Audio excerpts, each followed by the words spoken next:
नमस्कार, मैं हूं विनोद कुमार। आप देख रहे हैं प्रबल भारत की बुनियाद में। जिस वक्त में उपस्थित जौनपुर जिला क्षेत्र के अंतर्गत पटेला इंटर कॉलेज में, और आज इस यहाँ पर पटेला इंटर कॉलेज के अंतर्गत में हम देखते हैं कि यहाँ पर एक कार्यक्रम हुआ है जो कि क्रांतिकारी पत्रकार परिषद का जो बैठक हुई है। आज उस बैठक के क्या उद्देश्य रहे हैं, उनकी कार्यकारिणी क्या रही है, हमारे बीच में कुछ लोग उपस्थित हैं और बैठक में जो लोग उपस्थित थे उनसे हम बातचीत करना चाहेंगे कि आज इस बैठक के मुख्य उद्देश्यों में क्या चर्चा हुई और आखिर क्या इस बैठक का जो महत्व रहा है। जी, हमारे बीच में उपस्थित है जो जिला अध्यक्ष जी है। मैं आपका वेलकम करना चाहूँगा कि सर, मैं जानना चाहूँगा कि आज के जो बैठक हुई क्रांतिकारी पत्रकार परिषद के कार्यकारिणी जो बैठक था मासिक, इस बैठक का मुख्य उद्देश्य क्या था और बैठक की जरूरत क्यों पड़ी। सबसे पहले मैं अपना परिचय देना चाहता हूँ। मेरा नाम चंद्रजीत यादव है। मैं क्रांतिकारी पत्रकार परिषद जिला अध्यक्ष हूँ और यह संगठन के माननीय केंद्रीय प्रमुख अनिल दुबे आज़ाद के निर्देश पर चलता है। आए दिन मतलब पत्रकार साथियों के साथ मारपीट या ऐसे कुछ घटनाएं होती हैं और ये बैठक होती है, हर महीने में एक बार बैठक होती है। किसी पत्रकार साथी की कोई समस्या रहता है, उस समस्या सारे पत्रकार अपनी समस्या को बताते हैं और उन समस्याओं को निदान किया जाता है संगठन के माध्यम से। बहुत धन्यवाद। तो जैसे कि अभी संगठन के जिला महासचिव भी हमारे बीच उपस्थित हैं। सर, वेलकम है। मैं आपसे पूछना चाहूँगा कि जो आज पत्रकारों पर हो रहे जो अत्याचार है, उस अत्याचार को आप लोग कैसे रोकथाम लगाएंगे। देखिए, लगातार पत्रकारों पे अत्याचार हो रहे हैं और जो मीडिया के माध्यम से लगातार आप लोगों तक पहुंच रहे हैं, और मैं आपके दर्शकों से भी ये कहना चाहूँगा कि आप लोग भी देख रहे हैं कि लगातार अभी एक पत्रकार की घटना थी जिसे क्या कहते हैं कि एक सड़क की खबर चलाने के लिए उसको जो है गटर में डाल दिया गया। और मैं जौनपुर से आपको बता दूं कि एक शाहगंज के एक हमारे पत्रकार साथी थे जिनको एक खबर चलाने के लिए उनको जो है क्या कहते हैं कि खुले बाजार में गोली मार दी गई थी। श्रीवास्तव जी की मैं बात कर रहा हूँ। तो इस तरीके की तमाम खबरों के आप देखते होंगे, क्योंकि पत्रकार निष्पक्ष तरीके से एक आम व्यक्ति की आवाज़ को ऊपर तक पहुंचाने का कार्य करता है निस्वार्थ भाव से। क्योंकि एक पत्रकार को ना ही कोई सैलरी मिलती है और ना ही पत्रकार को सरकार कोई भत्ता देती है और ना ही कोई संस्थाएं। लेकिन अगर पत्रकार समाज के हित के लिए सामाजिक कार्य कर रहा है तो क्या इसे चौथा स्तंभ मानते हुए पत्रकार को सुरक्षा नहीं होनी चाहिए। बहुत सारे जब चुनावी दौरे आते हैं तो सरकार में कई बार लोग यह भी कहते हैं, मैं कहना चाहूँगा, अभी देखिए पूर्व मुख्यमंत्री अखिलेश जी ने भी कहा था कि अगर हमारी सरकार बनी तो हम पत्रकारों के हित के लिए कुछ कानून लाएंगे और पत्रकारों को भत्ता भी देंगे। लेकिन मैं कहना चाहूँगा, क्या ये चुनावी जुमले हैं? मैं कहना चाहूँगा, क्या ये पत्रकारों को जब चुनाव आता है तभी याद आते हैं, या जो आम जनमानस है वो जब चुनाव आता है तभी याद आते हैं?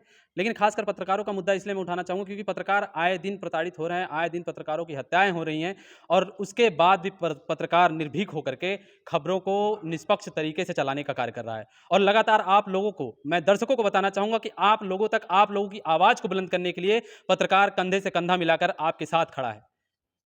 मैं एक आप लोगों से गुजारिश करना चाहूँगा, आप देख रहे उन दर्शकों से गुजारिश करना चाहूँगा कि अगर एक पत्रकार आपके साथ आपकी आवाज़ को निर्भीक करने के लिए, आपकी आवाज़ को, जनता के उस आवाज़ को एक शासन प्रशासन तक पहुँचाने के लिए, आपको मजबूती देने के लिए आपके साथ खड़ा है, तो क्या आप उसके साथ खड़े हैं?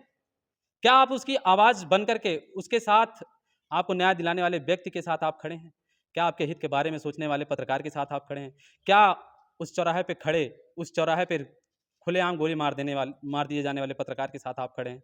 क्या गटर में मार दिए जाने वाले पत्रकार के साथ आप खड़े हैं? रही है और आपके बातों से जो पीड़ा हमें झलक रहा है। सर, मैं एक चीज़ पूछना चाहूँगा, आप सरकार से क्या उम्मीद करते हैं। देखिए, सरकार को मैं इसलिए नहीं सीधे कहना चाहूँगा, इसलिए क्योंकि देखिए, सरकार में बैठे जो लोग हैं वह कहीं न कहीं संवैधानिक दायरे में रह करके किसी चीज़ को करते हैं, और जो पद पे आसीन लोग हैं, चाहे वो मुख्यमंत्री जी हों या प्रधानमंत्री जी हों, कोई फैसला वो तुरंत नहीं ले सकते, क्योंकि उनकी भी एक कमेटी होती है और कहीं न कहीं संवैधानिक दायरों में रह करके किसी चीज़ों को लेकर के ही सारी चीज़ें की जाती हैं। लेकिन मैं यह भी कहूँगा कि उसी संविधान की बदौलत जिसके तहत एक आम जनता को और एक पत्रकार को जो आर्टिकल 19 के तहत बोलने का अधिकार है, तो क्यों नहीं आए दिन संशोधन हो रहे हैं जो है क्या कहते हैं संविधान में, तो क्या कुछ संशोधन करके पत्रकारों के हित के लिए कार्य नहीं किया जा सकता है? ऐसा हो सकता है अगर शासन प्रशासन में बैठे लोग अगर चाहें, अगर मुख्यमंत्री जी चाहें और प्रधानमंत्री जी चाहें, हो सकता है, क्योंकि एक आम जनमानस से लेकर के जब उनकी चुनावी रैलियों को एक पत्रकार कवर करता है भूखे प्यासे,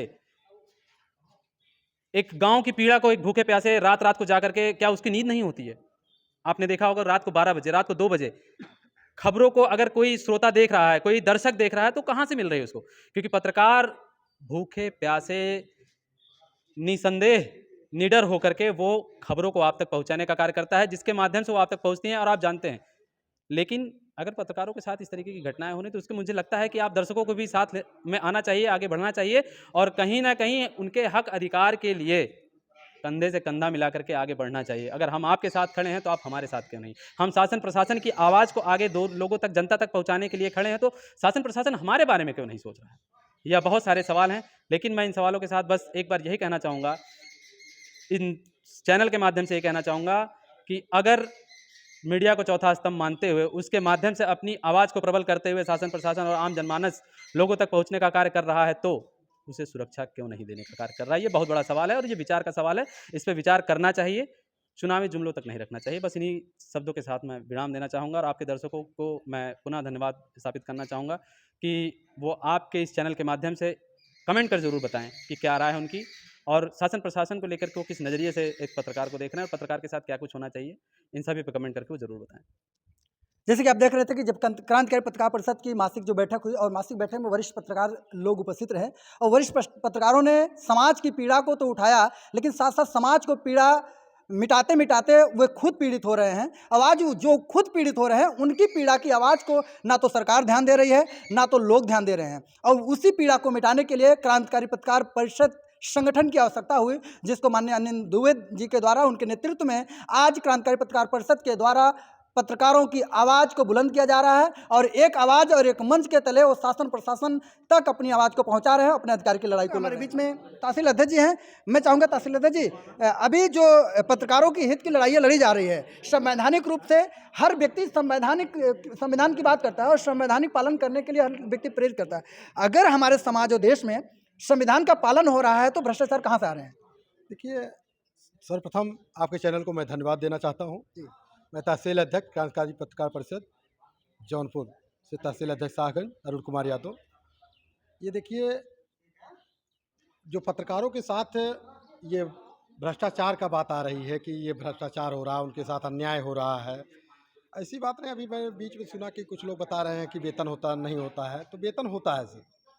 मैं इसमें बताता हूँ कि जो मान्यता प्राप्त पत्रकार हैं, जो जिला से हैं, ब्यूरो चीफ हैं, जो मान्यता प्राप्त हैं, उनको वेतन है, लेकिन वेतन वाले ही जो है तो कवरेज कर नहीं रहे हैं। कवरेज करने छोटे छोटे हमारे पत्रकार साथी जाते हैं, जो ब्लॉक से हैं, जो गांव से हैं, जो थाने से हैं। जो है विरोधी पार्टी उसको फर्जी मुकदमे में फंसा देती है, पुलिस प्रशासन भी उसको जो है कहती है कि चलो यही होगा, तो कुछ नहीं पाता है तो उसी को मुकदमे में फंसा देते हैं।